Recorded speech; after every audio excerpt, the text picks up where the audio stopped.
So pintu dia pintu auto pintu auto. Nampak keadaan dia. Alamak. Memang selesa lah. Macam apa ni, Alphard Hellfire. Ya, mari dengan seat leather tuan-tuan dan perempuan semua. Memang right. Ini adalah keadaan di dalam van VVIP Thailand. Selesa Pak Lang tu, selesa.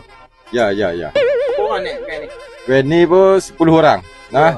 Ya, tapi seat dia tempat duduk ni, hak ni pada buat 2, 3, 4. Jadi 2, 3, 4. Jadi kita berjalan tengah hak ni. Kalau kata orang besar-besar lepas tak Pak Lang? Lepas. Okey Pak Lang, tuan-tuan tengok selesa, ruang kaki sangat-sangat selesa. Kau nak karaoke pun boleh, mic disediakan Karaoke tak kena bayar, free. Dia tak banyak, ada 4 biji saja. Jadi first come first serve.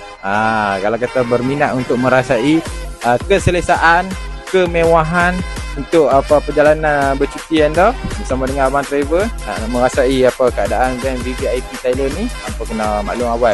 Kita request awal, booking awal untuk van ni sebab dia limited, hanya ada 4 biji saja. So siapa yang cepat dia dapat lah.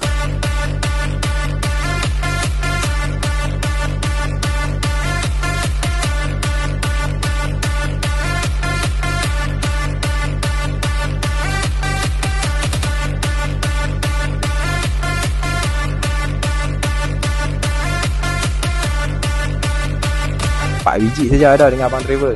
Cepat-cepat Grab, cepat-cepat PM, cepat-cepat WhatsApp. Siapa nak booking van macam ni, hak VVIP ni, cepat-cepat. Mau kata kita lama, tak ada lah. Kawan ambil dulu dah.